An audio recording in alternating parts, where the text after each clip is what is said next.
야담 도깨비를 찾아주신 여러분 감사합니다. 오늘도 재밌는 이야기로 여러분을 즐겁게 해드리겠습니다. 그 전에 좋아요와 구독 버튼 꼭 부탁드립니다. 그럼 시작할게요. 옛날 옛적 경주에서 20리쯤 떨어진 어느 고을에 송판서라는 양반이 살고 있었습니다. 송판서는 60을 훌쩍 넘긴 나이로 벼슬에서 물러난 지 오래였지만 여전히 넓은 저택과 수십 명의 하인을 거느린 부유한 양반이었지요. 그의 저택은 마을에서도 손꼽히는 큰 규모였는데 기와집이 여러 채 늘어서 있고 넓은 마당에는 오래된 은행나무가 서 있었어요. 하지만 송판서에게는 남모를 고민이 하나 있었는데 그것은 바로 3년 전에 맞아들인 후처 때문이었습니다. 첫 부인이 병으로 세상을 떠난 후 송판서는 외로움을 견디지 못해 젊은 여인을 후처로 맞아들였던 것이지요. 마님은 올해 25의 젊은 나이로 마을에서 소문난 절세미인이었어요. 달빛처럼 하얀 피부에 버들잎 같은 가는 눈매 그리고 앵두알처럼 붉은 입술을 가진 그녀는 누가 봐도 천상의 선녀 같았습니다. 걸음걸이 하나하나가 우아했고 말씨도 부드러워 누구든 그녀를 보면 감탄을 금치 못했지요. 하지만 이 아름다운 마님의 가슴 속에는 누구도 알지 못하는 뜨거운 불길이 타오르고 있었습니다. 송판서는 나이가 많아 이미 남자로서의 기력이 쇠한 지 오래였습니다. 젊은 마님의 혈기를 감당하기에는 턱없이 부족했지요. 밤마다 마님은 홀로 침상에 누워 뒤척이며 자신도 이름 모를 갈증에 시달렸어요. 비단 이불을 뒤집어 쓰고 누워 있어도 마음은 편치 않았고 창밖의 달빛을 바라보며 한숨만 쉬곤 했습니다. 이것이 무슨 일인고 내 마음이 어찌하여 이리도 허전한 것이냐. 마님은 속으로 중얼거리며 달빛 가득한 창밖을 바라보곤 했습니다.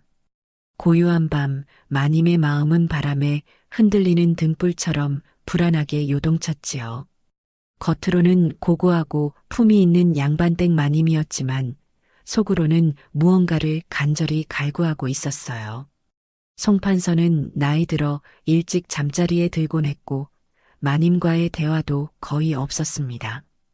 그저 차를 마시며 옛날 이야기를 늘어놓거나 책을 읽다가 잠에 드는 것이 전부였지요. 마님은 그런 송판서를 바라보며 답답함을 느꼈지만 양반가의 마님으로서 내색할 수는 없었습니다. 그것이 무엇인지 정확히는 알 수 없었으나 분명한 것은 지금의 삶으로는 채워지지 않는 무언가가 있다는 것이었습니다. 마님은 하루하루를 그저 그렇게 보내면서도 마음 한편으로는 항상 무언가를 기다리고 있었어요. 아침에 일어나 세수를 하고 하녀들과 집안일을 의논하고 차를 마시고 그렇게 하루가 지나갔지만 마음속 공허함은 채워지지 않았습니다. 그러던 어느 봄날이었습니다. 장터에서 새로 들여온 머슴 하나가 송판서 댁에 들어왔는데 이 머슴의 이름이 바로 석주였어요. 석주는 28의 나이로 키가 장대하고 어깨가 넓어 보기에도 든든해 보였습니다. 얼굴은 햇볕에 그을렸으나 눈빛은 맑고 정직했으며 무엇보다 말을 다루는 솜씨가 일품이었지요. 송판서는 새로 산 명마들을 맡길 마부가 필요했는데 석주가 딱 제격이었던 것입니다. 장터에서 석주를 처음 본 순간부터 송판서는 마음에 들어했고 흔쾌히 그를 고용했지요. 저 머슴 제법 믿음직스러워 보이는구나. 마님이 석주를 처음 본 순간이었습니다. 마당에서 말을 손질하는 석주의 모습을 보며 마님은 왠지 모르게 가슴이 두근거리는 것을 느꼈어요. 그것은 단순히 새 머슴이 들어온 것에 대한 호기심이 아니었습니다. 뭔가 다른 낯선 감정이었지요. 마님은 자신도 모르게 창가에 서서 석주의 모습을 오래도록 바라보고 있었습니다. 석주가 마구간에서 말의 갈기를 빗질하는 모습을 보며 마님은 자신도 모르게 오랫동안 그를 바라보고 있었어요. 땀에 젖은 석주의 등판이 햇살 아래에서 반짝이는 모습이 왠지 마님의 마음을 어지럽게 만들었습니다. 석주의 움직임은 힘이 넘쳤고 말을 대하는 태도는 부드러우면서도 당당했어요. 이상하도다. 내가 어찌하여 이러는 것인고. 마님은 고개를 돌리며 자리를 피했지만 마음속 깊은 곳에서는 이미 작은 불씨 하나가 피어오르고 있었어요. 그 불씨는 앞으로 걷잡을 수 없는 큰 불길로 번져갈 운명이었습니다. 며칠이 지나자 마님은 유난히 석주의 일하는 모습을 자주 보게 되었어요. 아침 일찍 마구간에서 말을 손질하는 석주, 마당을 쓸고 물을 깃는 석주, 저녁 무렵 말에게 여물을 주는 석주. 마님의 눈에는 자꾸만 석주의 모습이 들어왔습니다. 이상하게도 다른 하인들은 눈에 들어오지 않고 오직 석주만 보였어요. 마님, 오늘은 날씨가 참으로 좋사옵니다. 하녀가 말을 걸어도 마님의 대답은 건성이었어요. 마님의 눈은 온통 창밖의 석주에게 고정되어 있었거든요. 석주가 무거운 물동이를 들어 올릴 때마다 그의 팔뚝 근육이 불끈불끈 솟아오르는 모습, 말을 타고 마당을 가로지를 때의 늠름한 자세, 이 모든 것이 마님의 가슴을 두근거리게 만들었습니다. 마님은 점점 석주에 대한 생각에 사로잡혀 갔어요. 밤에 잠자리에 들어도 석주의 모습이 눈앞에 아른거렸고, 낮에 차를 마시면서도 석주가 지나가는지 창밖을 살폈습니다. 바느질을 하다가도, 책을 읽다가도, 하녀들과 이야기를 나누다가도 석주 생각이 났어요. 내가 정녕 미쳐가는 것이 아니냐? 마님은 스스로에게 물었지만 이미 마음은 제어할 수 없는 곳으로 흘러가고 있었습니다. 가슴속에서 타오르는 불길은 날이 갈수록 더욱 거세지고 있었어요. 마님은 이런 자신의 마음을 숨기려 애썼지만 점점 더 어려워지고 있었습니다. 그의 여름은 유난히 장마가 길었습니다. 하늘에서는 며칠 동안 줄기차게 비가 내렸고 마당의 흙은 질퍽해졌으며 처마 끝에서는 빗물이 폭포처럼 쏟아져 내렸지요. 낮에도 어두컴컴했고 하늘은 잿빛 구름으로 뒤덮여 있었습니다. 이런 날씨에도 석주는 밖에서 묵묵히 일을 했어요. 비가 온다고 하여 말들을 내버려 둘 수는 없사옵니다. 석주는 비옷도 제대로 걸치지 않은 채 마구간을 오가며 말들을 돌보았습니다. 장마로 인해 말들이 병에 걸릴까 염려되어 더욱 세심하게 보살펴야 했거든요. 말굽을 점검하고 마구간의 습기를 제거하고 말들에게 마른 여물을 주는 일이 계속되었어요. 그날도 석주는 비에 흠뻑 젖은 채로 마구간에서 일하고 있었어요. 마님은 안방에서 차를 마시다가 우연히 창문 너머로 그 모습을 보게 되었습니다. 빗소리가 창문을 두드리는 가운데 마님은 차잔을 입술에 대고 있었지만 정작 차 맛은 느껴지지 않았어요. 장대비에 젖은 석주의 옷은 몸에 찰싹 달라붙어 있었고 그의 탄탄한 체격이 고스란히 드러나 보였어요. 근육질의 넓은 어깨와 굵은 팔뚝, 그리고 좁은 허리로 이어지는 몸매가 비에 젖어 더욱 선명하게 보였습니다. 비에 젖은 옷이 피부에 달라붙어 마치 조각상의 윤곽처럼 그의 몸의 선을 드러내고 있었어요. 마님은 찻잔을 든 손이 미세하게 떨리는 것을 느꼈어요. 숨소리가 거칠어지는 것 같았고 가슴이 답답했습니다. 저리 비에 젖으면 몸살이라도 날 텐데. 마님은 겉으로는 하인을 걱정하는 체했지만 실제로는 다른 이유로 마음이 흔들리고 있었습니다. 석주가 무거운 여물통을 들어 올리며 힘을 쓸 때마다 그의 팔뚝 근육이 불끈불끈 솟아오르는 모습이 보였어요. 등 근육도 움직일 때마다 물결치듯 굴곡을 드러냈습니다. 비에 젖어 윤기가 흐르는 석주의 피부는 마치 조각상처럼 아름다웠습니다. 마님은 자신도 모르게 숨을 멈추고 그 광경을 지켜보았어요. 가슴 깊은 곳에서 뭔가 뜨겁고 낯선 감정이 치솟아 오르는 것을 느꼈습니다.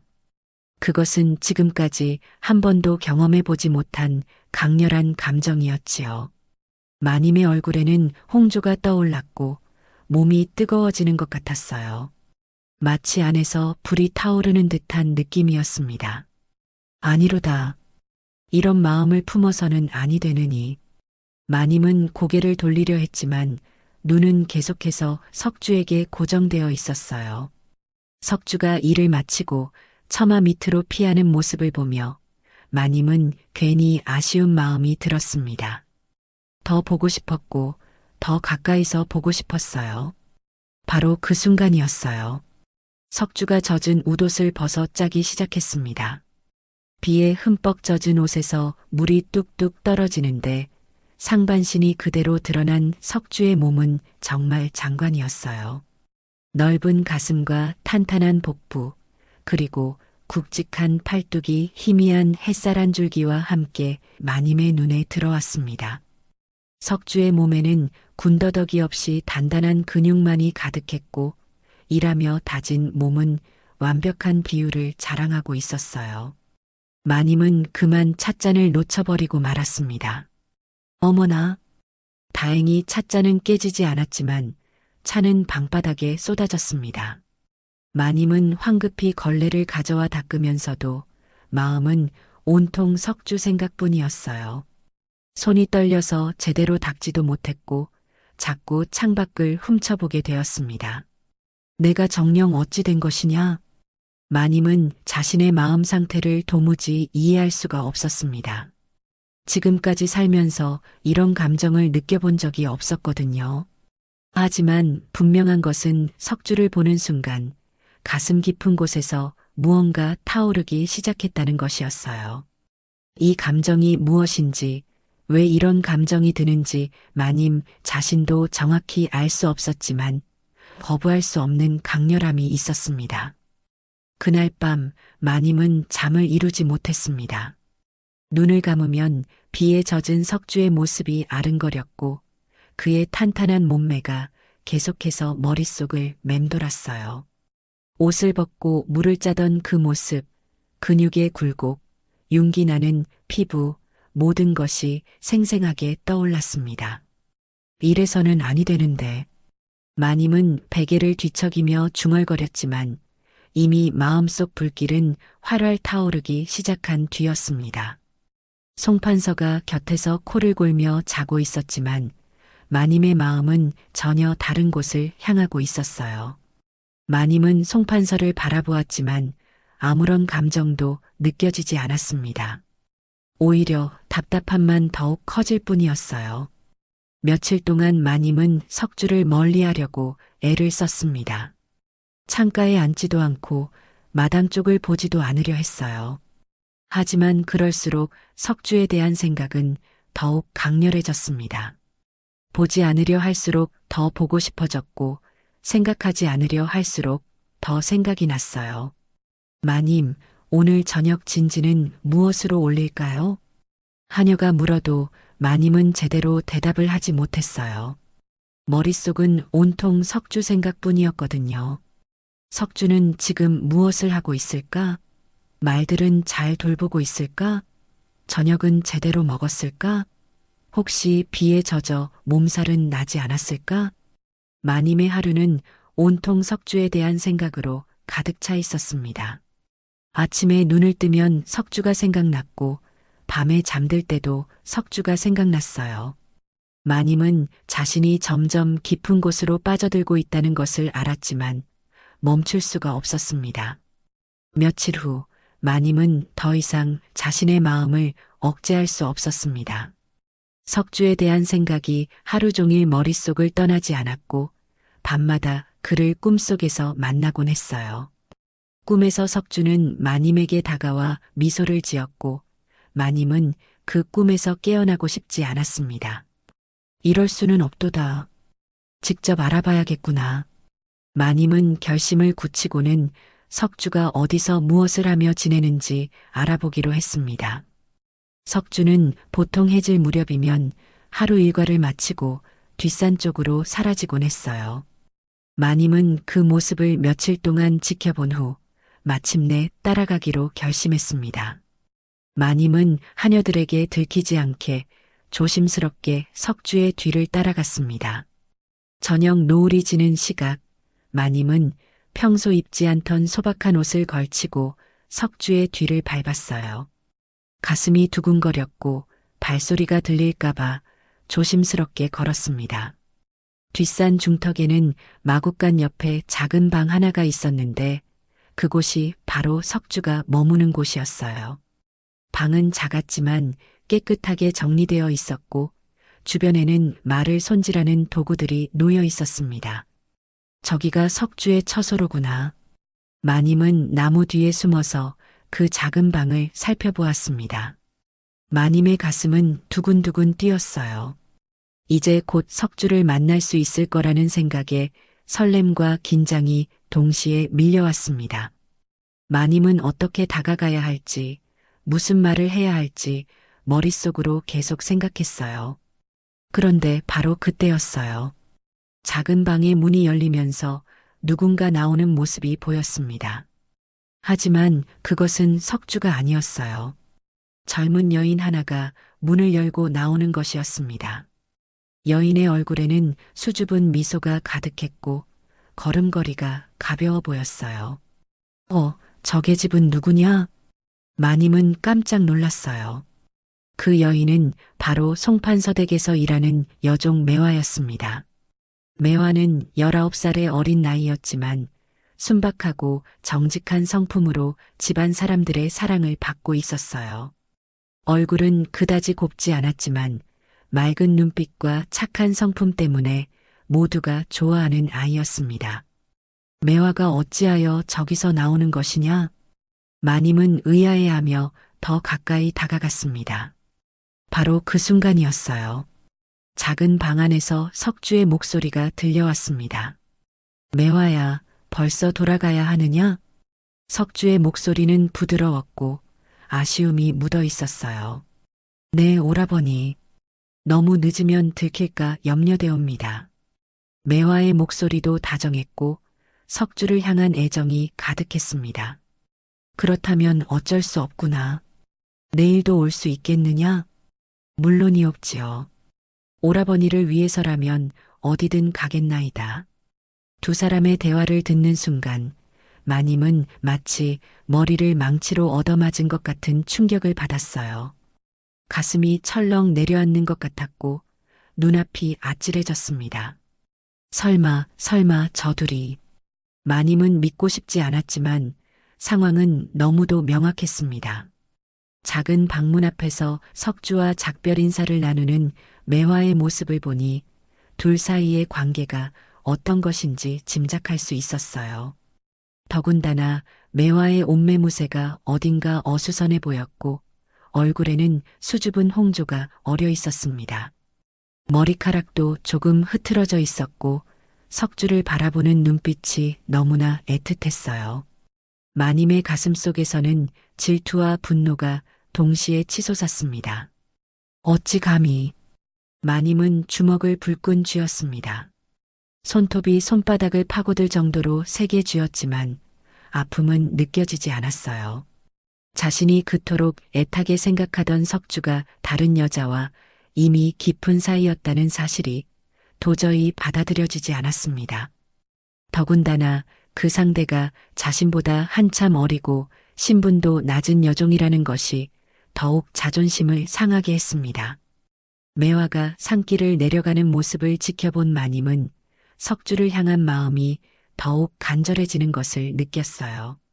질투는 오히려 욕망을 더욱 키웠고 마님의 마음은 더욱 불타올랐습니다. 아니로다. 나는 마님이고 저 계집은 고작 여종에 불과하지 않느냐. 마님은 자신을 달래며 중얼거렸습니다.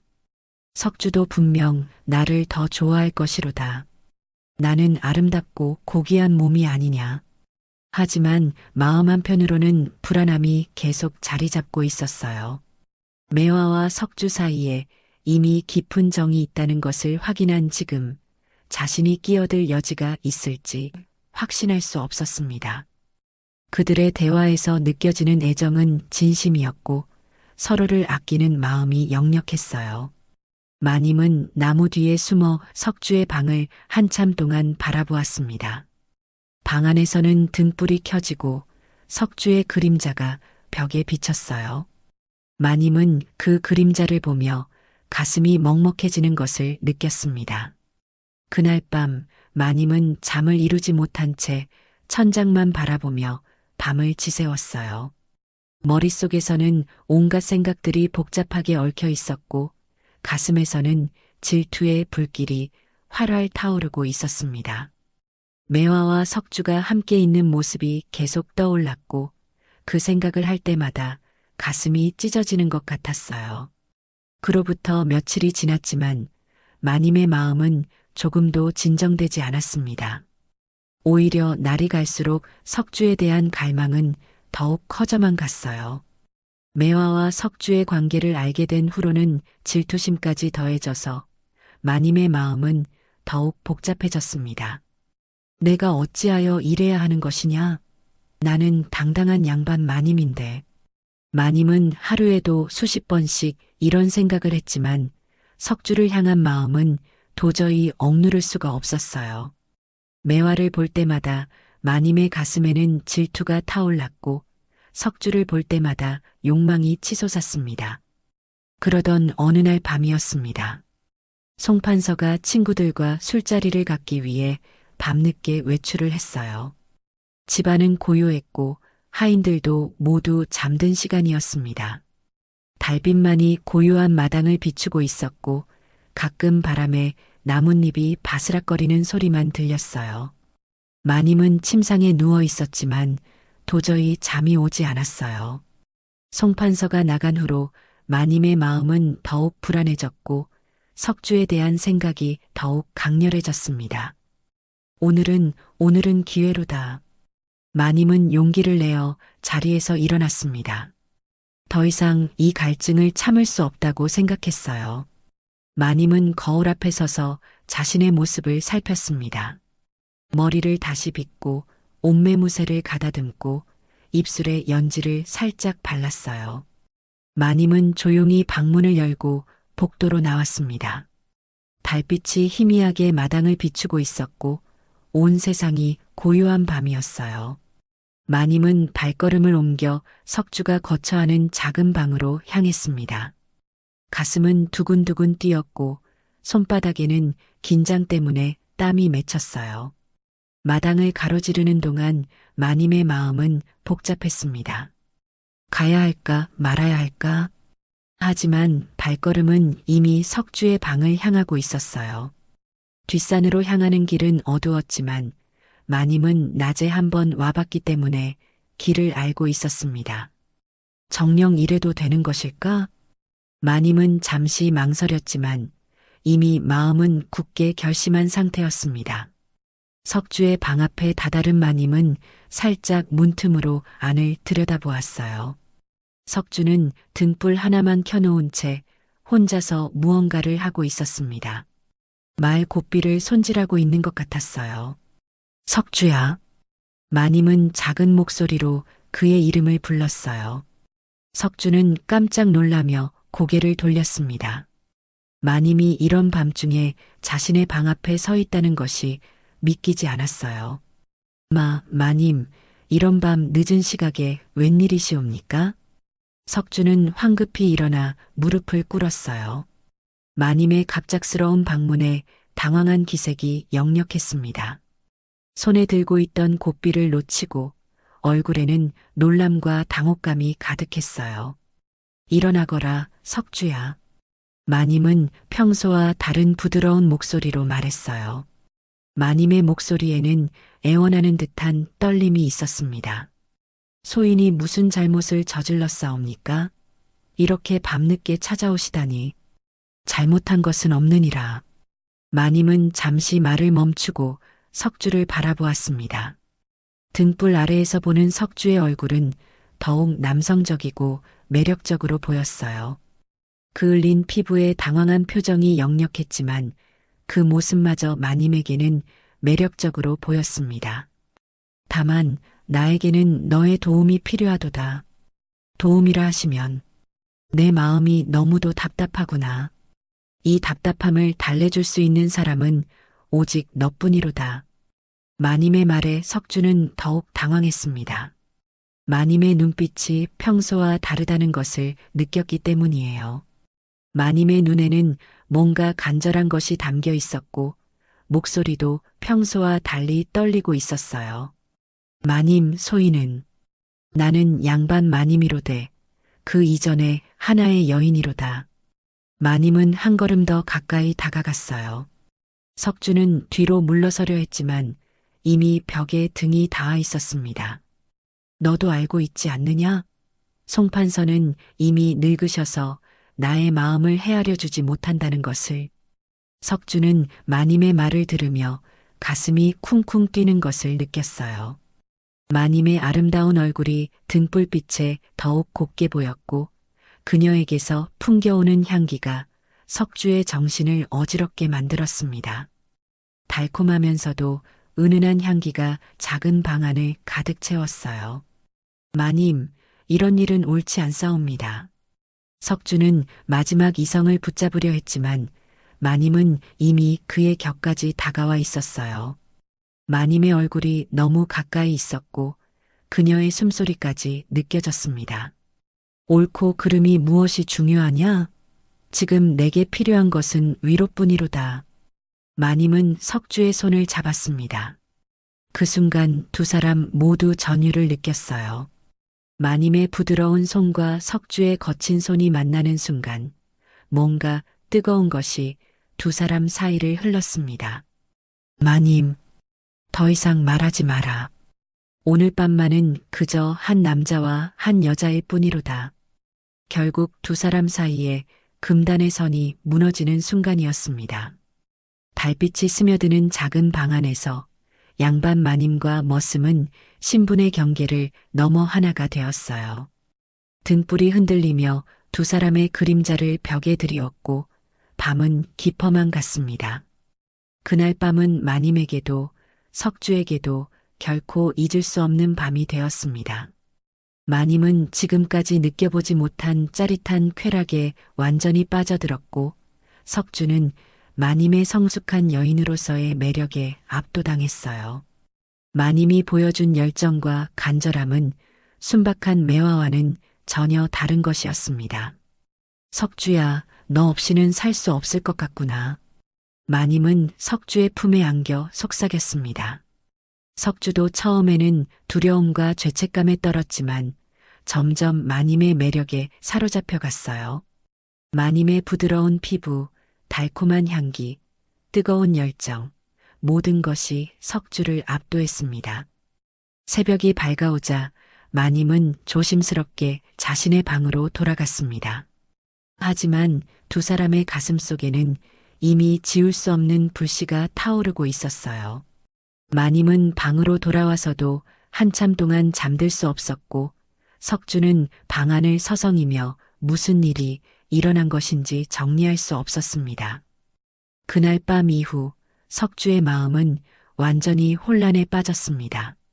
마님과의 그 밤은 그에게 너무도 강렬하고 충격적인 경험이었어요. 지금까지 순박한 매화와의 순수한 사랑만 알던 석주에게 마님이 보여준 성숙한 여인의 매력은 감당하기 어려운 것이었습니다. 매화와의 사랑은 청순하고 소박했어요. 손을 잡는 것만으로도 얼굴이 빨개지고 서로를 바라보는 것만으로도 행복했습니다. 하지만 마님과의 밤은 전혀 달랐어요. 뜨겁고 열정적이었으며 석주가 상상도 못했던 쾌락이 있었습니다. 며칠 동안 석주는 제대로 일에 집중할 수도 없었어요. 마님과의 그 밤이 자꾸만 떠올랐고 동시에 매화에 대한 죄책감도 무겁게 짓눌렀습니다. 말을 손질하다가도 멍하니 잊곤 했고 여물을 주다가도 다른 생각에 빠져들었어요.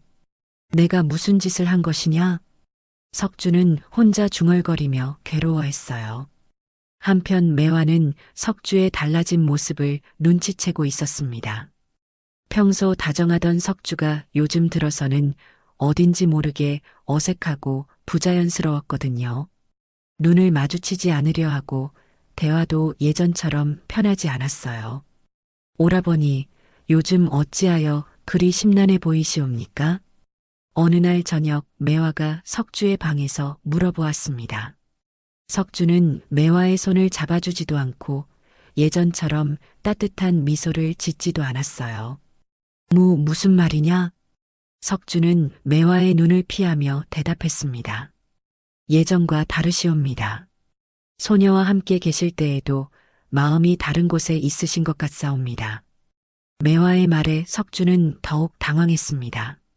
매화는 정말 순수하고 착한 아이였는데 자신이 그런 매화를 배신했다는 생각에 가슴이 아팠어요. 매화의 맑은 눈동자를 보니 더욱 죄책감이 밀려왔습니다. 매화야, 미안하구나. 석주는 결국 눈물을 흘리며 매화에게 고백했습니다. 더 이상 숨길 수 없었어요. 나는 돌이킬 수 없는 일을 저질렀도다. 무슨 말씀이시옵니까? 매화의 목소리가 떨렸습니다. 불길한 예감이 들었어요. 마님과 그런 일이 있었도다. 매화는 석주의 말을 듣는 순간 얼굴이 하얗게 질렸어요. 눈앞이 캄캄해지고 다리에 힘이 풀리는 것 같았습니다. 그것이 무슨 정령이시옵니까? 정말 미안하구나, 매화야. 나도 어찌된 일인지 모르겠도다. 석주는 무릎을 꿇고 매화에게 사죄했습니다. 고개를 들 수 없었고 매화를 바라볼 용기도 나지 않았어요. 마님께서 갑자기 내 방으로 오셔서 나는 거부할 수가 없었도다. 매화는 한동안 아무 말도 하지 못했어요. 자신이 그토록 사랑하던 석주가 다른 여자와 그런 관계가 되었다는 사실이 믿어지지 않았습니다.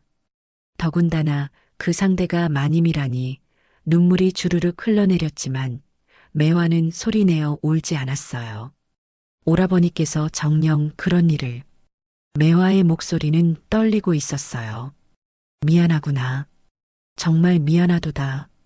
석주는 계속 사죄했지만 이미 엎질러진 물이었습니다. 말로 되돌릴 수 있는 일이 아니었어요.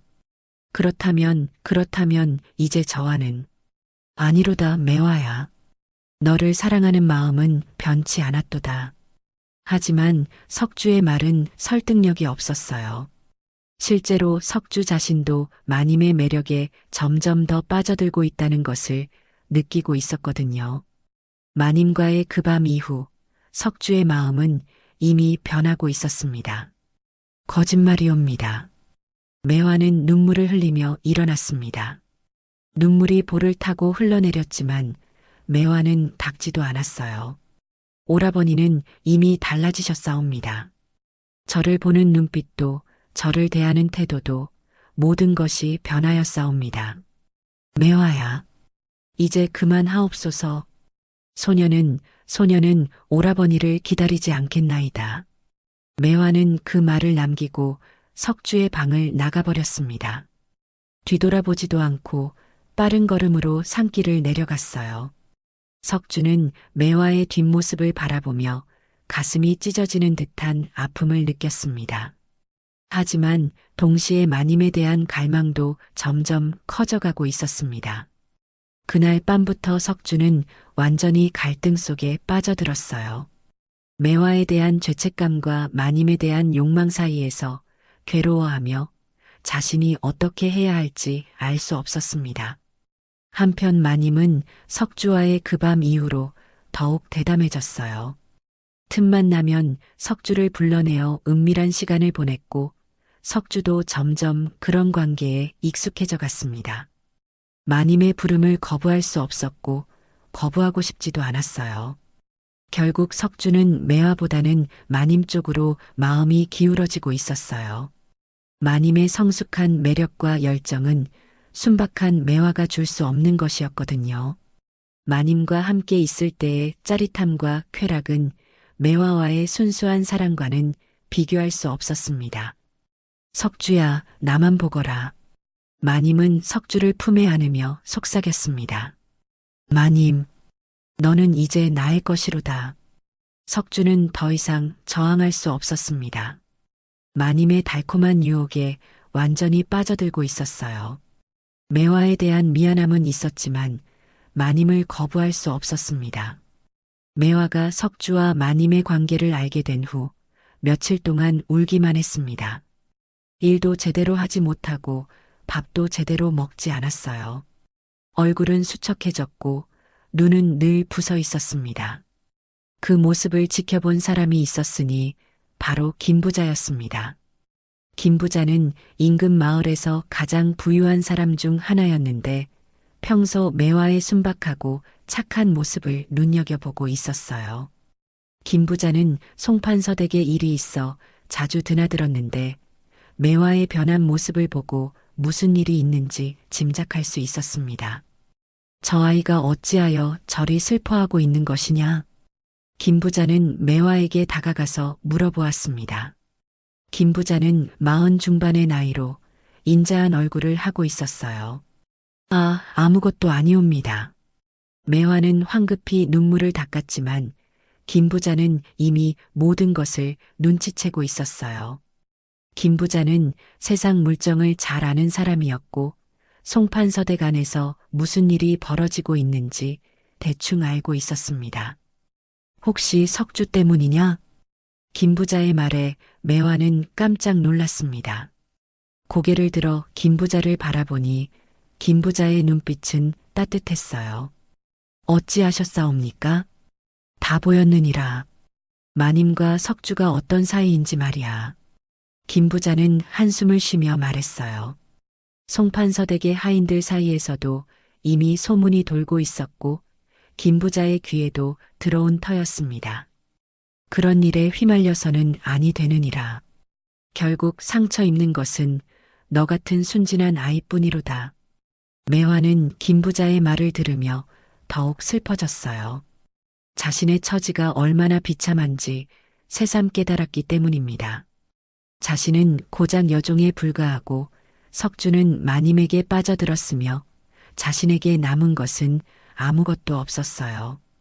부자님, 소녀는 어찌해야 하옵니까? 매화의 목소리는 절망으로 가득 차 있었습니다. 일단 이 집을 떠나는 것이 좋겠구나. 내가 도와주겠노라. 김부자는 매화를 불쌍히 여겨 자신의 집으로 데려가기로 결심했어요. 이 집에 있으면 매화는 계속 상처받을 것이 분명했고 새로운 시작이 필요했습니다. 며칠 후 송판서는 갑자기 매화를 김부자 댁에 팔아넘긴다고 발표했습니다. 김부자가 송판서에게 제안을 한 것이었고 송판서도 흔쾌히 승낙했어요. 사실 마님이 송판서에게 매화를 내보내라고 은근히 압력을 넣은 것도 있었습니다. 매화는 이제 김부자 댁에서 일하게 될 것이로다. 이 소식을 들은 석주는 당황했지만 마님을 택한 이상 매화를 붙잡을 수는 없었어요. 석주는 매화가 떠나는 날 멀리서 그 모습을 지켜보았습니다. 매화는 작은 보따리 하나를 들고 송판서 댁을 떠났고 석주를 돌아보지도 않았어요. 마님은 오히려 매화가 떠나는 것을 반겼습니다. 이제 석주를 완전히 독차지할 수 있다고 생각했거든요. 방해물이 사라진 것이죠. 잘 되었구나. 이제 우리 사이를 방해할 사람도 없겠네. 마님은 석주에게 속삭였어요. 하지만 석주의 마음 한편에는 매화에 대한 미안함과 안타까움이 남아 있었습니다. 매화의 마지막 모습이 자꾸 떠올랐고 그녀가 흘렸을 눈물이 가슴 아팠어요. 매화야, 미안하구나. 석주는 마음속으로 매화에게 사과했지만 이미 선택은 끝난 뒤였어요. 매화가 떠난 후 마님과 석주의 관계는 더욱 대담해졌습니다. 이제 눈치 볼 사람도 없다고 생각한 마님은 낮에도 석주를 불러들이곤 했어요. 송판서가 외출한 틈을 타서 마님은 석주와 은밀한 시간을 보냈습니다. 하인들도 눈치를 채고 있었지만 감히 입 밖에 내지는 못했어요. 석주야, 이리 오거라. 마님, 대낮인데. 괜찮도다. 판서께서는 고을 원님께 가셨으니 저녁 때까지는 돌아오지 않으실 것이로다. 마님은 석주를 방으로 끌어들였어요. 두 사람은 대낮에도 서슴없이 금지된 사랑에 빠져들었습니다. 마님의 욕망은 점점 더 커져만 갔고 석주도 그 욕망에 휩쓸려 갔어요. 이런 무분별한 행동이 계속되자 집안 하인들 사이에서도 수군거림이 시작되었어요. 모두가 알고 있었지만 아무도 말하지 못했습니다. 마님과 석주가 수상하지 않으냐? 그러게 말이로다. 요즘 자주 함께 있는 것을 보았느니라. 조심해야 할 텐데 언젠가는 들통날 것이로다. 하지만 누구도 감히 입 밖에 내지는 못했습니다. 양반 마님에 대한 험담은 목숨을 걸어야 하는 일이었거든요. 하인들은 그저 조심스럽게 수군거릴 뿐이었어요. 마님과 석주는 점점 더 대담해졌습니다. 밤은 물론이고 낮에도 심지어는 집 밖에서도 만나곤 했어요. 두 사람은 이미 분별력을 완전히 잃어버린 상태였습니다. 욕망에 눈이 멀어 위험을 감지하지 못하고 있었어요. 석주야, 우리 영원히 함께 하자구나. 마님, 나는 너 없이는 살 수 없도다. 마님의 집착은 날이 갈수록 심해졌고 석주도 그런 마님에게서 벗어날 수 없었어요. 두 사람은 깊은 수렁에 빠져들고 있었지만 그것을 깨닫지 못하고 있었습니다. 매화가 김부자 댁으로 떠난 후 마님과 석주는 완전히 자제력을 잃었습니다. 송판서가 없는 틈을 타서 대낮에도 은밀한 만남을 갖곤 했는데 점점 더 대담해져 갔어요. 이제는 아예 송판서가 집에 있는 날에도 몰래 만나곤 했습니다.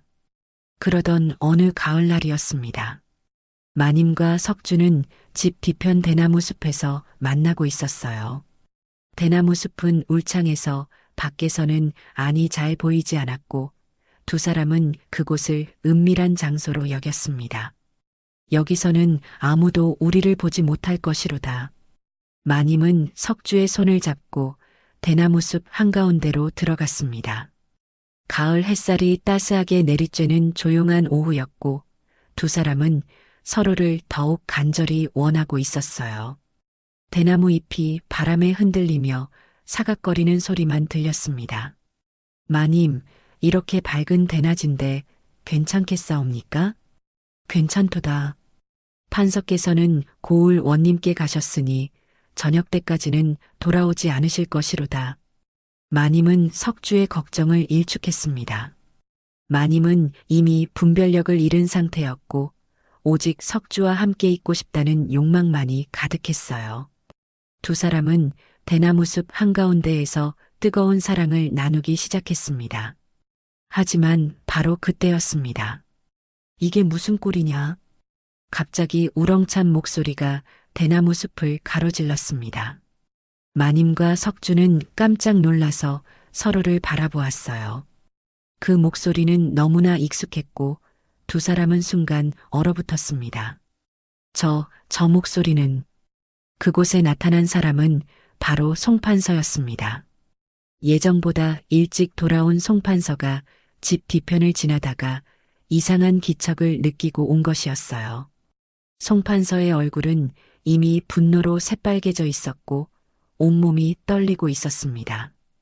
그리고 송판서 옆에는 김부자도 함께 있었습니다.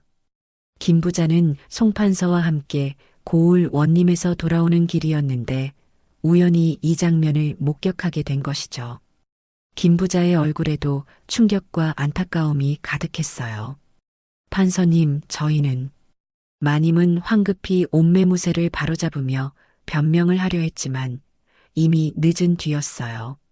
송판서의 얼굴은 분노로 일그러져 있었고 김부자는 한숨을 쉬며 고개를 저었습니다. 현장을 목격당한 이상 어떤 변명도 소용없었어요. 이런 추악한 일이. 송판서는 분노를 주체하지 못하고 떨고 있었어요. 자신의 아내가 머슴과 간통을 저지르는 현장을 직접 목격한 충격은 이루 말할 수 없었습니다. 송 판서는 지팡이를 짚고 있었는데 그 지팡이가 떨릴 정도로 분노하고 있었어요. 당장 저 간부놈을 결박하라. 송 판서의 명령에 따라 몰려온 하인들이 석주를 붙잡았어요. 석주는 저항하지 않고 순순히 결박을 당했습니다. 이미 모든 것이 끝났다는 것을 깨달았기 때문이에요. 석주의 얼굴에는 체념이 가득했습니다. 마님께서는 어찌하실 것이옵니까?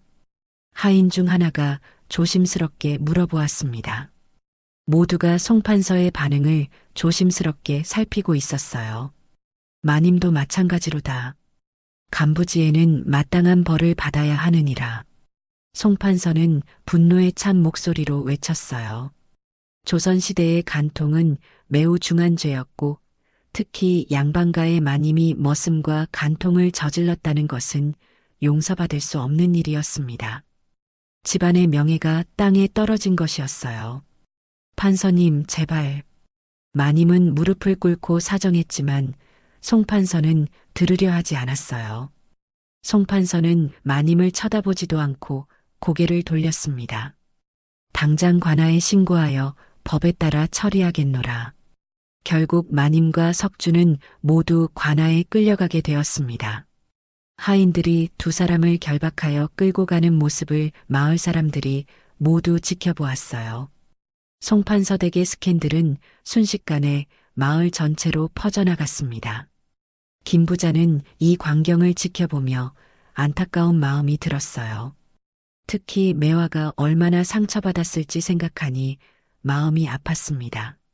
매화가 이 소식을 듣게 되면 또다시 가슴 아파할 것이 분명했어요. 역시 매화를 우리 집으로 데려온 것이 잘한 일이로구나. 김 부자는 속으로 중얼거렸어요. 만약 매화가 아직 이 집에 있었다면 이런 추악한 광경을 직접 목격했을지도 모르는 일이었거든요. 김 부자는 매화를 보호한 것에 대해 다행으로 여겼습니다. 며칠 후 마님과 석주는 간통죄로 곤장을 맞고 옥에 갇히게 되었습니다. 조선시대의 법에 따르면 간통을 저지른 남녀는 모두 엄벌에 처해졌는데 특히 신분 차이가 나는 경우에는 더욱 가혹한 처벌이 내려졌어요. 관아의 뜰에는 많은 사람들이 모여 구경을 했고 마님과 석주는 사람들 앞에서 공개적으로 곤장을 맞았습니다. 마님은 비명을 지르며 울었고 석주는 이를 악물고 참았어요. 석주는 곤장 80대를 맞고 유배형에 처해졌고 마님은 곤장 50대를 맞은 후 평생 외부 출입을 금지당했습니다. 마님은 송판서 댁에 유폐되어 평생을 감금된 채 살아야 했어요. 그렇게 한때 뜨겁게 사랑했던 두 사람의 운명은 비참한 결말을 맞게 되었어요. 욕망에 눈이 멀어 분별력을 잃은 대가는 참혹했습니다. 한편 김부자 댁으로 간 매화는 새로운 삶을 시작하고 있었습니다. 김부자는 마을에서 혹독하다는 소문과는 달리 실제로는 매우 의롭고 정의로운 사람이었어요. 김부자는 부유했지만 교만하지 않았고 하인들을 존중하며 대했습니다.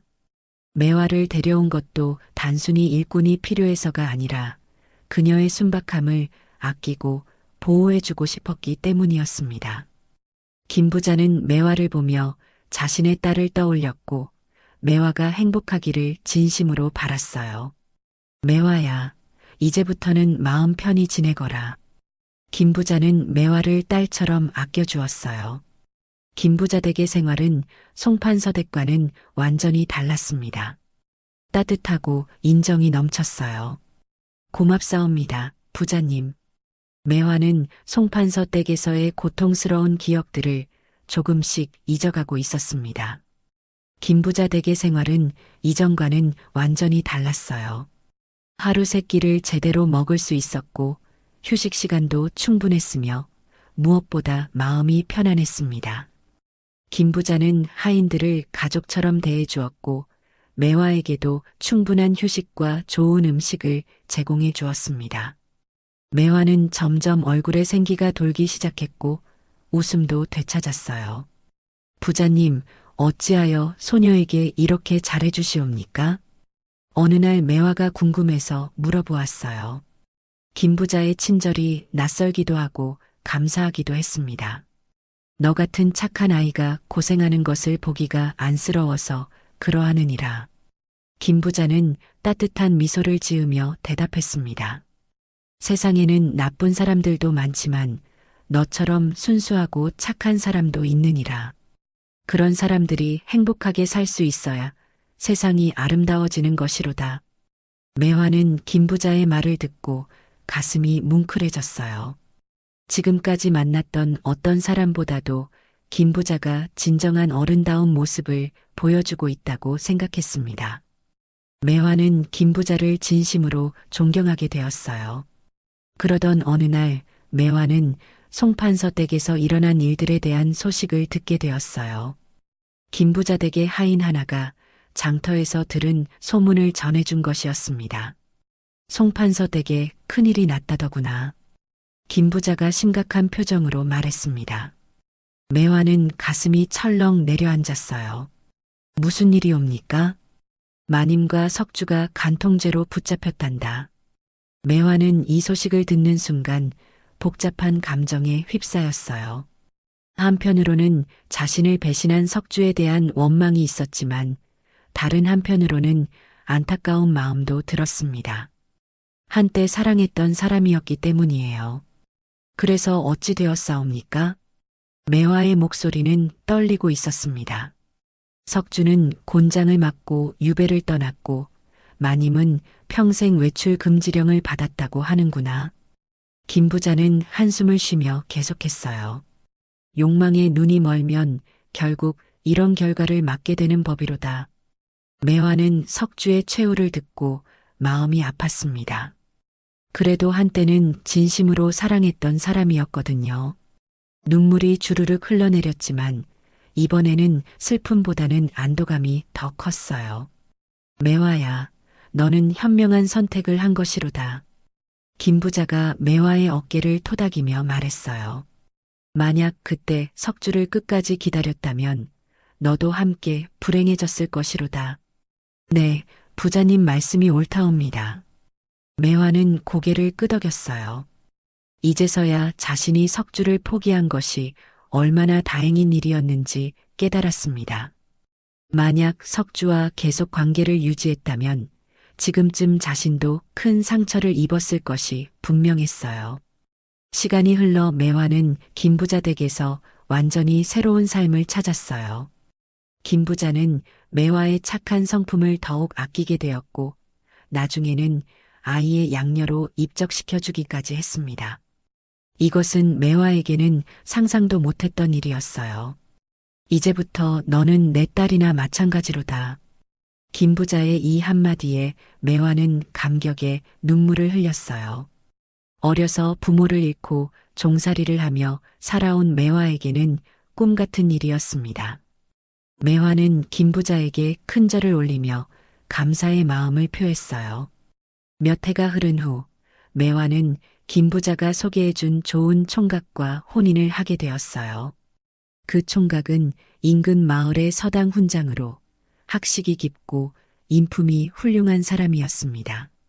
나이는 25으로 매화보다 6살 많았지만 매화를 진심으로 아끼고 존중해 주었어요. 혼인식 날 매화는 아름다운 신부가 되어 행복한 미소를 짓고 있었어요. 고운 비단 홀레복을 입은 매화는 정말 아름다웠고 얼굴에는 행복이 가득했습니다. 김 부자는 매화의 혼인식을 지켜보며 뿌듯한 마음이 들었습니다. 착한 사람에게는 결국 좋은 일이 생기는구나. 한편 감옥에서 풀려난 마님은 완전히 초라한 모습이 되어 있었어요. 한때 마을에서 가장 아름다운 여인이라고 불렸던 그녀도 이제는 늙고 초췌한 모습으로 쓸쓸히 여생을 보내고 있었습니다. 곤장을 맞은 후유증으로 몸도 많이 상했고 정신적 고통도 컸어요. 마님은 송판서 댁에 유폐되어 평생을 보냈는데 송판서는 마님을 다시는 보지 않았고 대화도 하지 않았어요. 마님은 작은 방 하나에 갇혀 하루하루를 후회하며 살았습니다. 석주는 유배지에서 외롭게 죽음을 맞았다는 소식도 들려왔어요. 유배지의 추운 겨울을 견디지 못하고 병에 걸려 숨을 거두었다고 했습니다. 결국 욕망에 눈이 멀어 잘못된 선택을 한 사람들의 최후는 비참했던 것입니다. 하지만 의리와 정절을 지킨 매화는 진정한 행복을 찾을 수 있었어요. 매화는 훌륭한 남편과 함께 아이들을 낳고 행복한 가정을 꾸렸습니다. 김부자도 매화의 행복한 모습을 보며 흐뭇해했지요. 매화의 집에는 웃음소리가 끊이지 않았고 남편은 매화를 소중히 여겼어요. 이것이 바로 하늘의 이치로구나. 선한 사람에게는 복이 오고 악한 사람에게는 화가 온다는 것이. 김부자는 매화의 집을 방문할 때마다 이렇게 말하곤 했습니다. 매화는 두 아들과 한 딸을 낳았고 아이들은 모두 건강하고 착하게 자랐어요. 이렇게 해서 우리의 이야기가 끝이 났습니다. 마님과 석주는 순간의 욕망에 눈이 멀어 모든 것을 잃고 말았지만 매화는 흔들리지 않는 의리와 올바른 선택으로 결국 진정한 사랑과 행복을 얻을 수 있었어요. 세상살이에서 가장 중요한 것은 욕망을 조절하는 지혜와 옳고 그름을 분별하는 능력이라는 교훈을 얻을 수 있는 이야기였습니다. 또한 진정한 사랑이란 상대방을 소유하려는 욕심이 아니라 서로를 존중하고 아끼는 마음에서 시작된다는 것도 깨달을 수 있었지요. 마님과 석주는 금지된 쾌락에 빠져 파멸의 길을 걸었지만 매화는 올바른 길을 선택하여 진정한 행복을 얻었습니다. 이것이 바로 하늘의 이치이며 우리 조상들이 전하고자 했던 가르침이었어요. 오늘의 조선시대 야담이 재미있으셨다면 구독과 좋아요, 그리고 알림 설정 꼭 부탁드립니다. 다음에도 더욱 흥미진진한 우리 조상들의 이야기로 찾아뵙겠습니다. 감사합니다.